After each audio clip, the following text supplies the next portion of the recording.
Welcome to the Travel Business Unpacked, where passion meets possibility. Here's your host, Meredith Calloway. Hello, and welcome to the Travel Business Unpacked podcast. I am your host, Meredith Calloway. And on today's episode, my guest is Stephanie Jones, Gifted Travel Network's membership development specialist, who is relatively new to our team. But I thought it would be great to have Stephanie come on the show today and let's get unpacking the Travel MBA program as a whole. So, welcome to the podcast, Stephanie. Thanks for joining today. Thank you. I like the name of our podcast today. I'm excited to be here. A lot of different stuff that we've learned over the past little while I've been with you guys. So Yeah. Yeah, actually. So, what's really cool about Stephanie is that she joined us um, after her own journey of becoming a travel advisor. She did not go to through our Travel MBA program. She actually is a booking member of one of our advisors in the network. And so she has some experience of what it's like to become a travel advisor. And her experience is taking that journey without a Travel MBA program, or our Travel MBA program. So, one of the things that we decided is that we were going to let Stephanie um, almost audit the Travel MBA program. So, she started with our August cohort, where they were here last week for their 3-day Jumpstart meeting.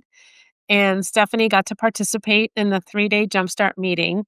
And so I guess that's going to be my first question for you, Stephanie, is well, let me take it a little bit further back. So tell us how you got started in the business of selling travel. yeah, so I work for the Travel Boutique with the Travel Boutique that is an agency with Gifted Travel Network under Bryant Wood, who went through the Travel MBA program herself. And she has been operating the Travel Boutique for almost 2 years now. And I came on with about 5 other ICs or booking members a year ago.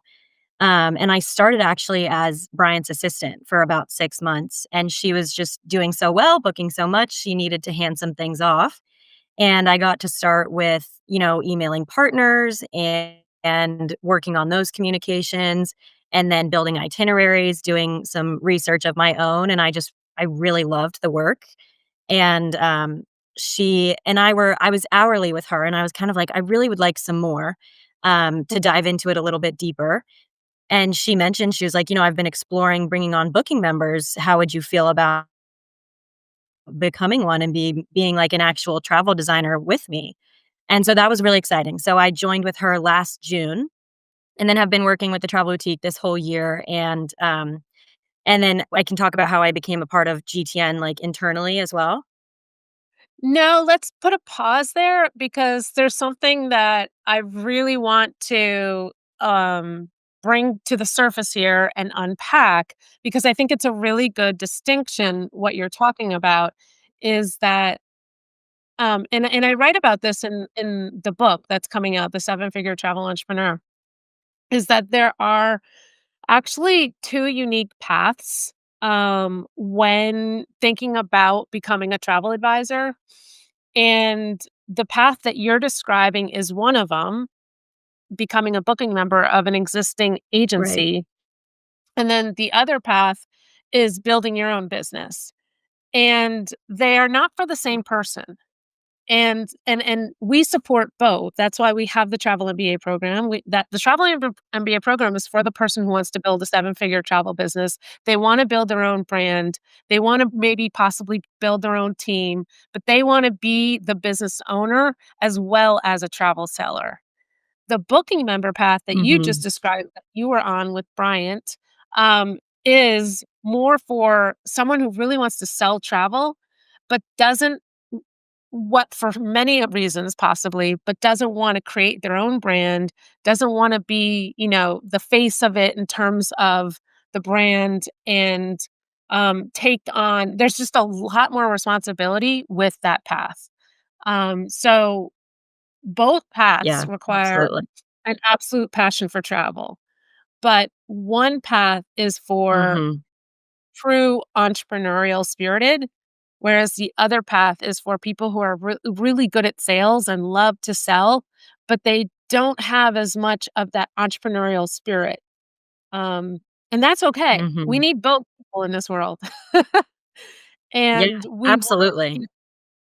to find if you are thinking that you are more of that travel seller, not nearly as entrepreneurial minded, then taking the path of becoming someone's booking member is a fantastic path, and we want people to want that path because we have many advisors in our network who are looking for more team members. So, Mhm. it's, I'm glad you brought that because it's a really important distinction, and I think people get confused, and I think there's a lot of people that think, "Well, if you have this Travel MBA program at Gifted Travel Network, aren't you actually competing with your advisor network who maybe wanna build their own team?" And I don't feel like we're competing because I feel like those are 2 different people. The person who wants to do the Travel Yeah, MBA I program. agree. I mean, there's room for everybody, and like you said, it depends on what you're looking for, especially in the beginning, you know? I sort of was lucky and I stumbled upon Bryant Yeah, and the travel boutique, and she was already so established, and I loved her branding and her website and the vibe of the whole company, and it was so similar to, honestly, what I would probably create on my own now that I'm learning so much about what it takes to create a business and the branding that comes along with it.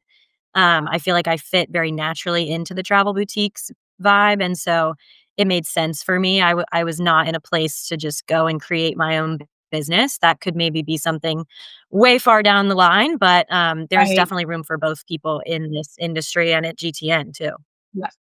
Absolutely, and that's a really good point that you made there, that it's not only the booking member route is not only for someone who may not be as entrepreneurial minded, it might just be a time commitment, right? That you don't have the time right now to devote to Mhm. building a business. Maybe like yourself, you're fresh out of college. I mean, not quite fresh out of college, but you're pretty fresh out of college. And you're in a place in your Pretty life close. where you really want you want a more consistent salary and cash flow and um it's very hard for someone to come fresh out of college and dive full time into building this business because it is a marathon, it's not a sprint. And we are very clear that in phase 1 you're not even going to break even, you're probably going to lose money, and in phase 2 that's about Mhm. the break even point. So there is going to be a period of time where you're investing more in the business than you are getting any kind of cash out of it. But the whole point of our Right. Travel and Be program is to get you to phase 4, which is where you're making 6 figures in income and selling 7 figures in sales. All right. So now that we've clarified that, one of your responsibilities is to interview all of our Travel MBA applicants. What would you Mhm. say is the most common question you get, and or maybe even the most common misconception you field when doing those interviews? That's a good question. I would say that a lot of people are coming to us in this stage of their life where they've had a career, they've learned a lot, and now they're either retiring or they want to get out of the corporate world and do something on their own. And so, a question that I have gotten a few times that I really like is, what is a skill set that's really important to succeed in this industry and potentially the Travel MBA program? And you talk about it a ton, Meredith. I think it's really just someone that is hungry and ready to be an entrepreneur. Mhm. You that has a number of skills that comes along with it, but it's really more of an attitude and an ambition that you're looking to, achieve and satisfy by getting into this industry. We talk a ton about how we don't want to be a hobbyist agency or host. And so we need to find people that are really understand that and are not falling into that category because, like you said, seven-figure travel entrepreneur, you can't make 7 figures if you're not really committing to it. So, Yeah. having those conversations during our interviews and letting people tell me their goals is a big question that I ask. I'm like, "What do you want out of starting this journey, this process?" Yeah. Yeah. Start with the end point, right? Right. What are you looking to achieve? And is this program something that we believe that's going to get you to that goal? Um, and in your so now that you've gone through the Jumpstart program, I mean, you haven't it's the very beginning of the whole Travel MBA year, but we believe that the 3-day Jumpstart retreat is a very, very important part of the program. What are some takeaways that you have now that you've gone through it? Mhm. Yeah. I loved getting to go to Jumpstart. First of all, it was full of a room full of people that I had met and gotten to speak with, and actually see them here was really exciting. And then something that was kind of surprising to me was how emotional it was in a lot of ways. This is a big jump for a lot of people. We went around and everyone kind of introduced themselves and said their why of while they're here. And like 6 or 7 people said that they were reinventing themselves, that it was their time to do something for themselves or family or follow their passion. And people were like, I'm so scared, but I'm so excited. And so that sort of emotional component, of course, I knew about it a little bit because you don't have goals without being emotionally invested in them. But it was really cool to hear people openly share them on day 1, because that's why the in-person part of Jumpstart is so important. I mean, people are already this cohort's gonna be together for 12 months, and they need to Yeah, lean on each other, and they need to understand each other, respect one another, and so that was, like, completely established on day 1 with yeah. what people were sharing, and it was really cool to see. Yes, I love that part of it, and Amy Coffin-Rallahan and Kristen, they do such a good job of setting the stage for that, and Mhm. it was so fun to, see you in the room with all of them and being a part of it. Um, so Yeah, I when I I first really liked it. Yeah, yeah, when I first started on this journey, um, I I'll never forget because I left a very, um I mean, yes, it was successful, my career, but the subject matter was so boring. I really tried so hard to find a way to feel passionate about the subject matter that I had to be an expert at, and it was tough. I mean, it was a very complicated type of bond. And so, I mean, I had things like, spreads to talk about and, um, That stuff is uh so over my head, it is not how I operate at all.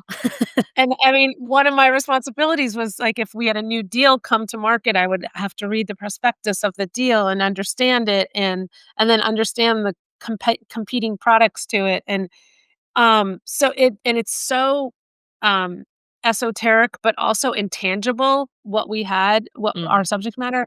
So, I remember when I first started in the travel agency that was at the bottom of the building in where I worked, um mm, I felt like a kid in a candy store because I would be in the back room where the printer was, and there would just be this, like, library of travel brochures, and I'm mm. like, "Are you kidding me? I get to look at travel brochures as a part of my job responsibility?" Yeah.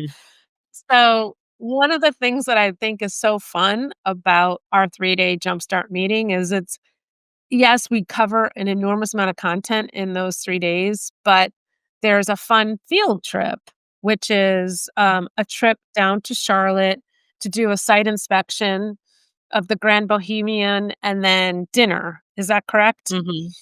Yes. So, tell us a little bit more about that and what it feels like to get to do well, I mean, this probably wasn't your first site inspection, but you got to be around people where it was their first time doing a site inspection, and Yeah. what I is that actually did experience? not go on the site inspection with the cohort. So, Okay. I wasn't there when they were doing it. But I can talk about my first site inspection. Yes, go for it, yeah.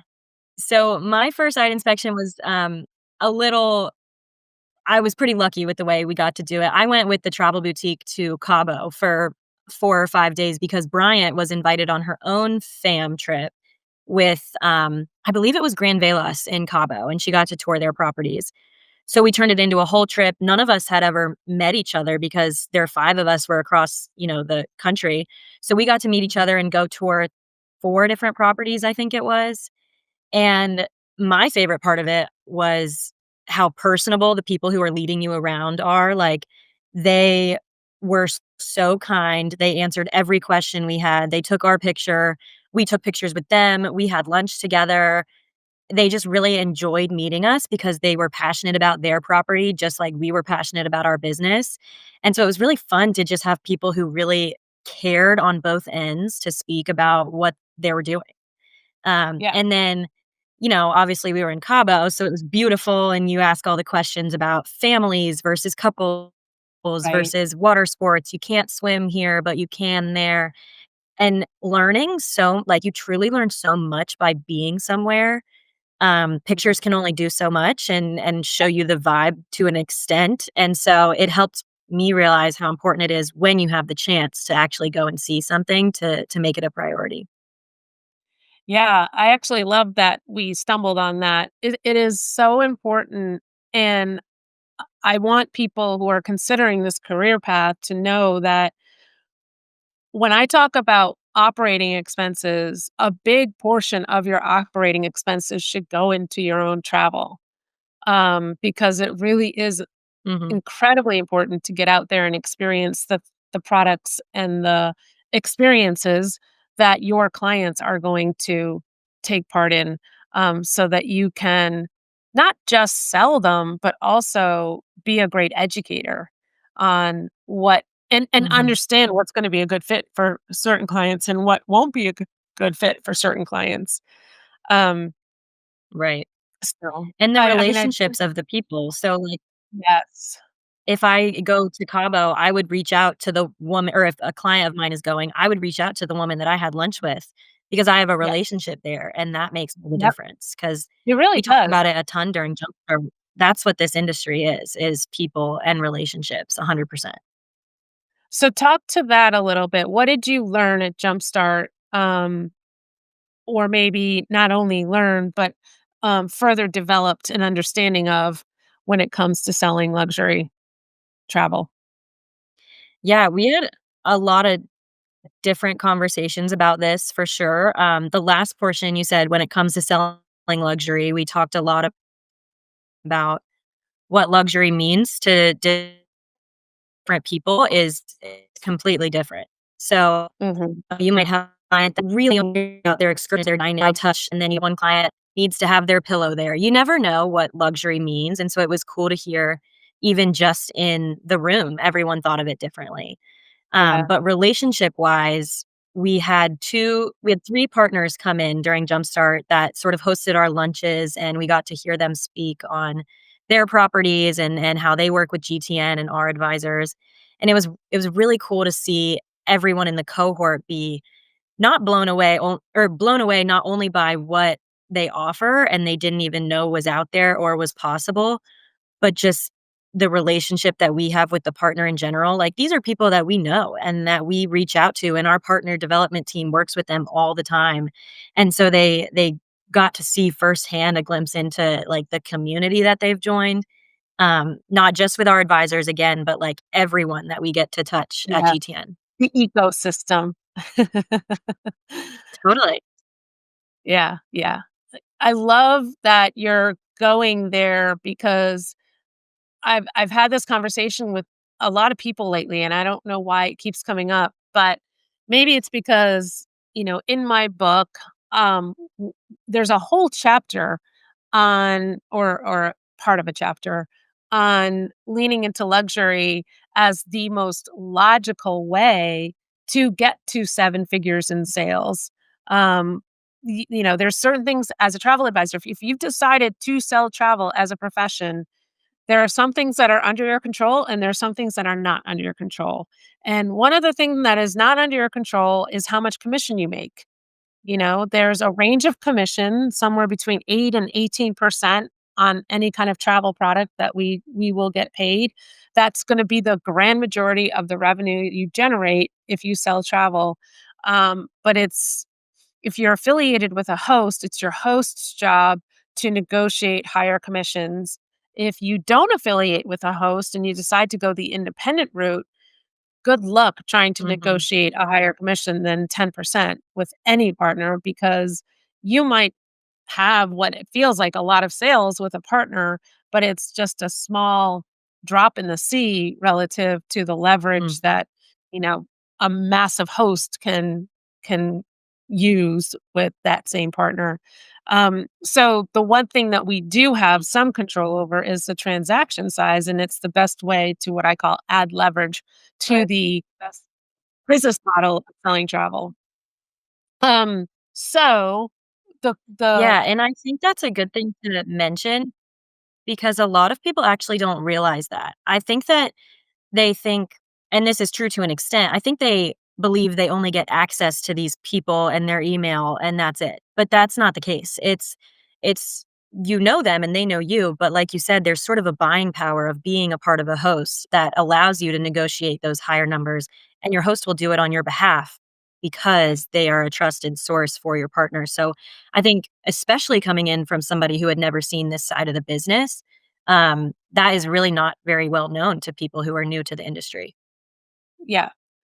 And when you decide to sell luxury, I think one of the biggest objections I hear from people is, yeah, I'd love to sell luxury, but I don't have access to clients who would spend that kind of money on travel. And I say to that, that's not a deal breaker. Um, you know, Mhm, having access to a great network of potential clients is helpful. Absolutely. So if you have that, that's a fantastic win and that's a fantastic asset to bring to the business. But if you don't have it, it can be built. And what's more important, if you really want to sell luxury, it is far more important that you equip yourself with the kind of relationships that you're talking about versus having access to a network of affluent or high net worth people that you can sell the travel to. mhm, Because when you have access to these relationships, which means you can give your clients access to things that they can't get online by themselves. You can help sequence things in a way that it would never occur to them to do. You can help mhm. you can ease the process in ways that they would never be able to accomplish on their own. Um, because of those relationships, and by relationships, I'm talking specifically about hotel elite programs, which are very, very selective. These hotel elite program partners don't give every agency, membership discount. It's a very the agency has to achieve a very high level of sales, and it's only the highest producing agencies that get access to these programs, but also access to a consortia like Virtuoso and all of the amenities that the clients can get Mhm. because you are affiliated, the advisor is affiliated with Virtuoso. But like you said, just having that personal connection with someone on the other side that's helping your client really does elevate the status of your client, whether you realize it or not. And it's valuable. So if you are thinking about, if you're listening to this and you're thinking about getting into luxury and you're doubting your ability to get into luxury because you don't feel like you have access to the right network of people, don't let that stop you. What's more important is finding a partner like Gifted Travel and Network that has the relationships that will open doors for your clients, and give access to your clients to things that they never would have considered and they would never be able to book on their own or even with another advisor who doesn't have access to it. Um, so, I mean, Right. I think that's the things that came out of your Yeah, gifted and program. about the networking portion is that was a huge fear that I had also beginning. I mean, I've traveled my whole life. My parents did a great job of making that a priority for us. And so people know that I have traveled and I've been to about like 30 plus countries now, which for my age is pretty exciting. And so I felt confident in that piece, but I don't travel at the level that my clients do, and I don't Mhm. necessarily have a whole people that I'm able to reach out to become a client. It's really like you said, a marathon, not a sprint. It has taken I've only been a advisor for a year, and it's taken Yeah. about that long for me to have people come to me instead of me very Right. actively being, on top of these relationships that I think one day might be a client. You still have to do that, of course. But it's been Right. really exciting to see in this year. It's been a year now, and people are recognizing that I have sent honeymooners, and so the honeymooners come back and they tell their friends about it, and the referrals really does become a huge part of your network. You have to, obviously make the reaches for the first while, but the idea of the business is that you have people go, they are so impressed by you and what you could do for them, and then they come back and they tell other people and they return to you time and time again. And I think that starting, like you said, don't wait until you have that network to start because you have to build it. Absolutely. So let's go back to the application process. Yeah. Walk us through the process um, from the moment someone, well, I mean, the application itself. Talk to us about the application itself, and then what what are you looking for when you're approving or rejecting the applications, and what separates someone who does get accepted versus someone who gets rejected? Yeah, it's actually a lot more intuitive than I thought it would be. I was a little nervous when I started. I was like, how am I supposed to know if they really mean business or not? But you can see it by the way that people answer or don't answer their questions. If you don't fill out all the questions, you're probably not going to be accepted. So Yeah. when they come in, I do it in HubSpot. Have We have all our applications come through our website or personal outreach or whatever it may be, and I check them every day. So we have a very quick turnaround time for applicants, which I think is important. A lot of times, these major, huge hosts have big wait list times and all this stuff.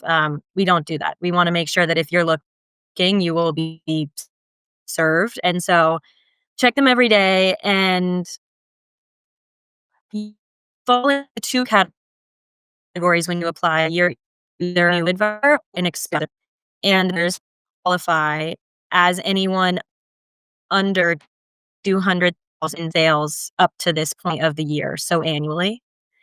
And then if you are an experienced advisor, so over $200,000 in sales, I send you to Meredith and you get to have a chat with her about if Gifted could be right for you and the path that may go on to get you here. But for new applicants, we reworked the application when I got here. I joined Gifted in about May, and we redid all the questions because we're looking for people who want to be entrepreneurs and start a business more than anything. So one of the questions that I really focus on is, you know, being in the travel business space takes more than just a love of travel. What skills do you have that are going to help you build a business? Yeah. Um, and seeing people answer that definitely gives me insight into the skills and background that they have from the other careers they've come from, but also if they care that much. Like sometimes people will be like, I want to travel as much as I possibly can. And that's okay. That's not a bad answer, but it may just not mean that you're ready to commit to this level of education and investment. So Yeah. just finding people who really are ready to be an entrepreneur more than anything else. Yeah. I love that. I love that. What is something that is there a common objection that you get when you are interviewing people to investing in the I travel think MBA? that's Yeah, I think sometimes the time is not really what people are expecting. Our program is 12 months long, the Travel MBA program is, and that is because, like I said, I've been an advisor for a year and I'm just starting out. So the program needs to be that long because even when you graduate, you're still a brand new advisor. So I Mhm. think that some people don't really understand that they are starting like a humongous project and a big Yeah. lifestyle change, and if that's not for them, then that is totally fine, but I have had a lot of people say, "I didn't realize how intense this was gonna be, and I didn't realize it was, Mhm. that big of a cost or that long, and that's okay. That's why we talk, and that's why we have these interviews so that you can Yeah. understand fully what you're getting into. What is our philosophy on selling, um, as soon as you begin the program? Do you have to wait to start selling? Um, do you have to Do can you it. start selling? Yeah. Yeah, start selling, that's what I really also saw a lot of last week in Jumpstart. It was so cool to see people say, "Oh my gosh, my sister is going on this Yeah, Silver Sea cruise or Viking cruise, and I told her to wait because I wanna book it," and we were like, "Great, sit down with Amy this afternoon. She'll give you this contact, this whatever, and we'll help you get it booked." And so yeah, that sort of going back to the emotional part helps people push past that fear a little bit of you do not have to have your website perfectly done or your business cards to hand out or whatever it may be because you have us. You have these people that are behind you that when you say yes to a trip or a client and you're like, "Oh my gosh, what do I do now?" We help you because you yeah. don't want to say no. Right, right. Yeah, Yeah, I think that's a misconception that I was surprised to discover this misconception that people thought maybe they had to wait until the end of the program to start booking. Like they have to go a year learning how to become a travel advisor, but not being able to book it all. And no, no, no, no, no, no. That's not how we operate. We want you to start selling as soon as possible, right. especially because there is so much support for you while you're in the 12-month program. Now there's still support for you when you graduate because you go into Accelerate, and then there's a whole nother Right. collection of mentors in the Accelerate program and community. But the you get true intensive support while you're in the Travel MBA program. And so we want you to get that practice of selling as soon as you get in there. And the Um, phrase that I've been saying a lot during our interviews is that you start with 3 days in person jumpstart. You're able to start booking the day that you get here because you learn by doing. Every single trip is different. Every client will make you have other questions that you didn't think of for the last one. This partner runs something differently. So you have to just do to understand the scope more than anything. And you can be a $5 million advisor and still have questions that come up. It doesn't matter. So you have to start understanding what those best practices are. But don't feel upset if you're like, oh my gosh, this booking is so different than my last one. I feel like I've learned nothing. I mean, it's just like any other job. There's always new stuff to learn. yeah. So let's change direction here. Tell us a little bit more about Stephanie. Um, I know that there's something really fascinating about you that most people wouldn't necessarily know. So is there something you want to, like tell us something about you that we would be surprised to know about you? I think that with that leading question, I'm actually a private pilot. So I think that's what you're Yes, it referring is. to. I love that. I grew up, like I mentioned, with, really adventurous parents. They actually met in a children's or I guess as camp counselors kind of for a adventure program for kids in the Caribbean. My mom was the scuba instructor and my dad was the boat captain, and they were paired on the boat together. And, so it started off that way. So scuba diving has been a huge part of my family. Our big, 10th day present is that we get to learn how to dive with, my dad, and then we go on a big trip. So my big trip was to a swamp in Florida, so they downgraded as the as the kids went through. I'm the 3rd. Um, my brother went to Belize, but whatever.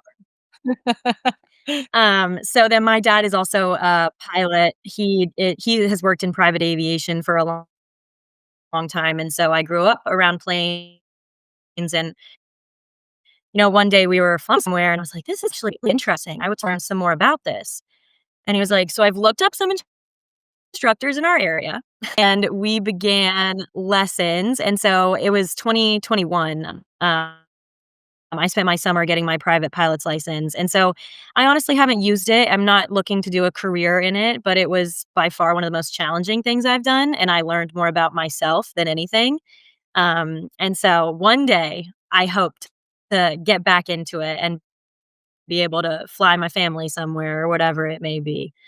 Yeah. But that when it comes to travel, my real passion lies in adventure travel. So I went last year by myself while I was working on my travel business to Peru to reach out to Bryant and finally work in the, the travel industry after our big diving trip to Indonesia. That's when I was like, this is where I need to be working. Yeah. Yeah. That was kind of the answer to one of my favorite questions, which is like tell us about a travel experience that um just wowed you more than you ever thought you could be wowed. But instead of that, what I'm going to ask in closing for you is what, because you're so young, you have so much of your life ahead of you. What are your top 3 bucket list travel experiences that you haven't done yet that you can't wait to put on the calendar? Yeah, I've got them locked and loaded. I think about them all the time, especially working in this industry. My list is just getting longer and longer of places and properties, all these like hotels that I'm dying to go to. But Yeah. number one is absolutely African safari with my family. That we have talked about for years and years, and I know that that's a big passion of yours, Meredith. And Yeah. I am dying to go. I have Okay. my first client that I'm sending on safari. It's a honeymoon couple. They're taking it a year after they got married, and Wow. seriously, I'm having the most fun planning that one. Woohoo, I love that. And then number two, thanks. Number 2, I think is, I wanna do a live aboard dive boat in the Galapagos, again, with my family, and just the number of wildlife in the ocean there is insane. Yeah. My parents have been, and they were like, "You see 5 hammerhead sharks, you see 50."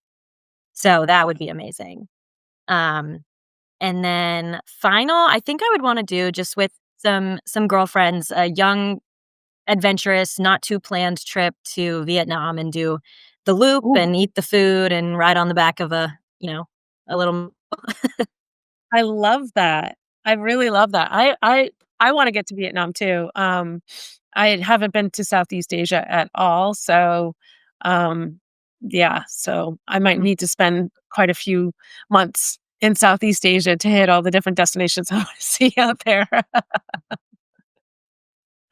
Yeah, and it's so far, you might as well go for a month. It makes the most Exactly. sense. Yes, exactly. Mhm. Well, thank you so much for giving us some time and sharing your perspective on the Travel MBA program and the Jumpstart meeting specifically. That is the very beginning of the program, and why it's important and what you can expect from going through it. And I know that we have one more cohort left for this year in October, and we still have some um, spots available in the October cohort. Is there anything you want to add to that? And if someone is listening, what do they need to do if they want to um, apply to be considered for the October cohort? Yeah, we are actively looking. We had 15 people in August, which is our max number. So we are hoping to reach that. Everyone in August has been such a delight.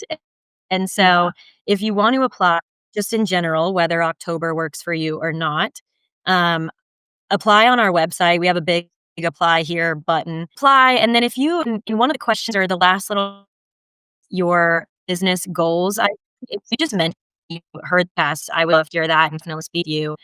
Um, so apply. And then one thing I want to say about October or the cohort or Travel MBA in general is it really is like worth its weight in gold. If you are ready to commit to being a travel business entrepreneur and want help, I truly believe after seeing us in Jumpstart and seeing our mentors and the passion that they have for our people, it is the best place to start. And I actually, before I was even working for GTN, I was at a dinner just as an advisor that I was invited to in Charlotte, and I overheard some people, and they were like, "Oh, well, if you want to start, you know where you should really go is the Travel MBA at Gifted," and I have not forgotten that.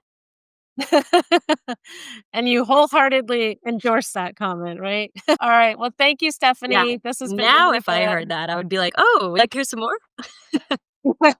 Exactly. Here's my card. Call me. All right. Well, thank you very much. And thank everybody for listening, and we'll see you on the next recording.